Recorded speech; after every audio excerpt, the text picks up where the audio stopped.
அனைத்து சர்வசக்திக்கும் என்னுடைய வணக்கம். எல்லா அவனுடைய கார்க ஜோதிடம் அரியலூர் திருஞான சம்பந்த ஜோதிடர் வார்த்தை அடிப்படையில் ஜாதக பலன். இன்று சரஸ்வதி பூஜை. சரஸ்வதி தாய்க்கு என்னுடைய வாழ்த்துக்கள்.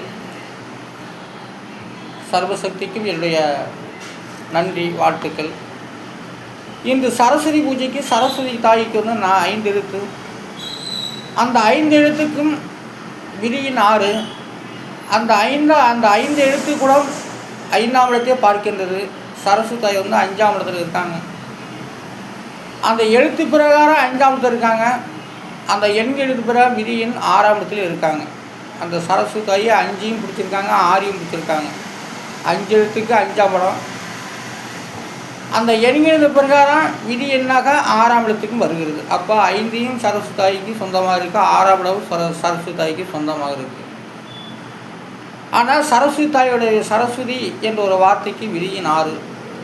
அதுக்குரிய எண்கிறது 3, 3, 5, 5, 8 இதெல்லாம் கூட்டாக்கா 24. அதோடைய விதி என்பது 6. சரஸ்வதிக்கு வந்து விதியன் 6.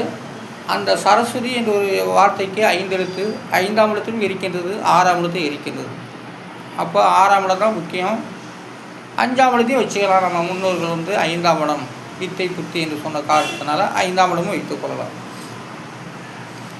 அதாவது கூட்டல், பெருக்கல், கழித்தல், வகுத்தல் என்று சொல்லக்கூடிய ஒரு வார்த்தைகளுக்கு வந்து கூட்டலுக்கு வந்து விதியின் 9.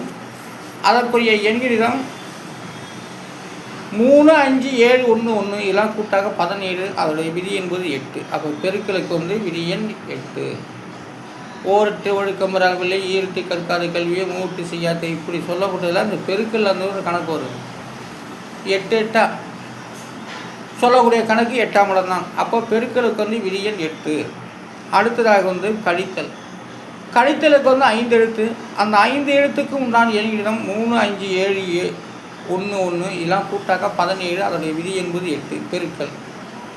பெருக்கல் கழித்தலுக்கு வந்து விதி எண் 2. அப்போ 2ஆம் இடத்து பலனாக வருகின்றது கழித்தல். அப்போ பெருக்கலுக்கு 8 8 சொன்னது போது கழித்தலுக்கு 2 2 சொல்லலாம் இல்லையா? 2 4 அப்படின்னு சொல்லலாம்.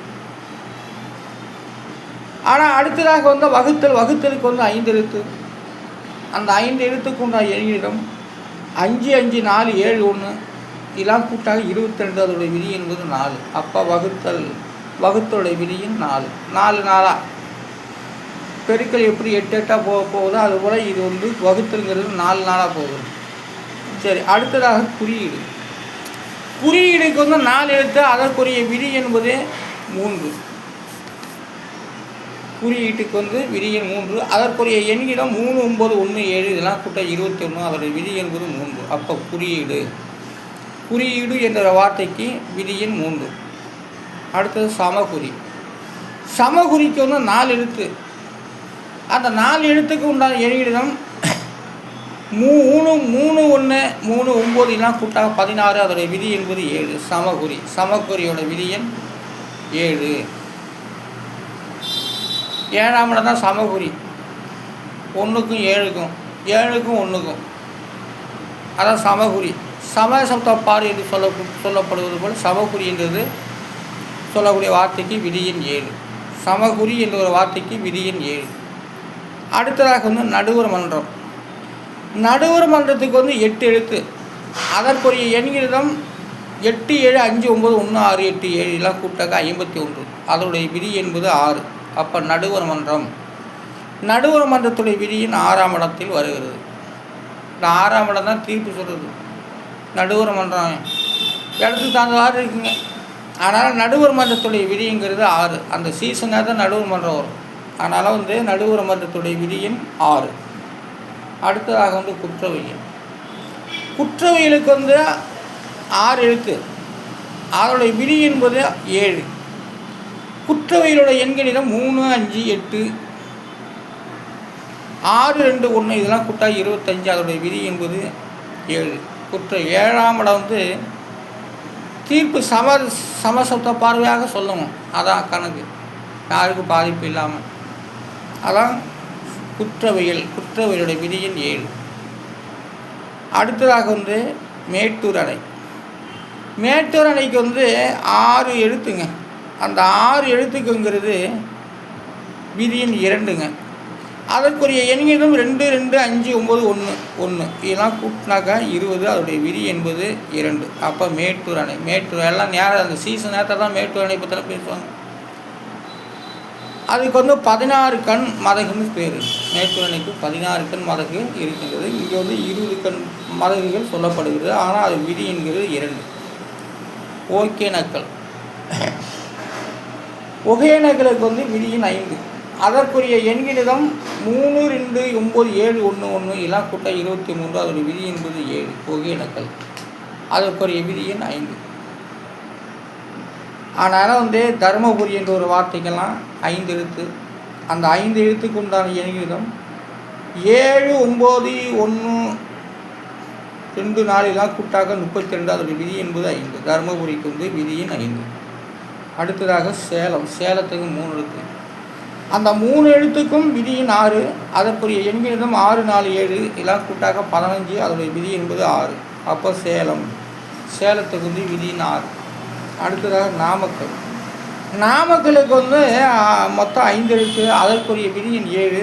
அதற்குரிய எண்கிணிதம் 6, 1, 7, 1, 1 அதெல்லாம் கூட்டினாக 16. அதோடைய விதியின் விதி 7. அப்போ நாமக்கலுடைய விதியின் 7. எப்படி நியூமராட்சி பார்க்குறோமோ அதுபோல் ஒரு நாட்டுக்கும் ஊருக்கும் உண்டுங்க. அதைத்தான் நாமக்கலுடைய விதியின் 7. அடுத்ததாக ஈரோட்டுக்கு விதியின் 6. அதற்குரிய எண்ணிதம் 6, 8, 7 இதெல்லாம் கூட்டாக 24. அதோடைய விதி என்பது 6. இதுதான் ஈரோட்டுக்கு விதியின் 6. அடுத்ததாக திருச்சிராப்பள்ளினா ஆனால் சொல்கிற வார்த்தை அடிப்படைக்கு திருச்சி தானே சொல்கிறாங்க. அதாவது திருச்சியோட விதியின் 8. திருச்சிக்கு 4 எழுத்து. அந்த 4 எழுத்துக்கு உண்டான எண்ணிதம் 8, 5, 9, 4 இதெல்லாம் கூட்டா 26. அதோடைய விதி என்பது 8. அப்போ திருச்சியோட விதியின் 8. ஜாதக பலன் என்பது வாக்கு அடிப்படையில் சொல்லப்பட்டுள்ளது. இதை நான் தனிப்பட்ட முறையை நான் உருவாக்கினாலும் தமிழ் மக்களுக்கு தான் இது சொந்தம். எப்போனாலும் இந்த தமிழ் இந்த வீடியோக்கெல்லாம் மாறாது. இதெல்லாம் காலங்காலமாக நிலைத்து நிற்கும். தனிப்பட்ட முறையில் நான் சொல்லப்பட்டு வருகிறேன். இதை நான் சுயமாக உருவாக்கப்பட்டது. இது தமிழுக்கு சொந்தம். தமிழ் எழுத்து 240 எழுத்துக்கு தனித்தனி எண்கள் கொடுக்கப்பட்டு அவை வார்த்தை அடிப்படையில் நான் இது மூலம் சொல்லிக் கொண்டு வருகின்றேன். அனைவரும் ஆதரவு தரும்படி கேட்டுக்கொள்கிறேன். நன்றி, வணக்கம்.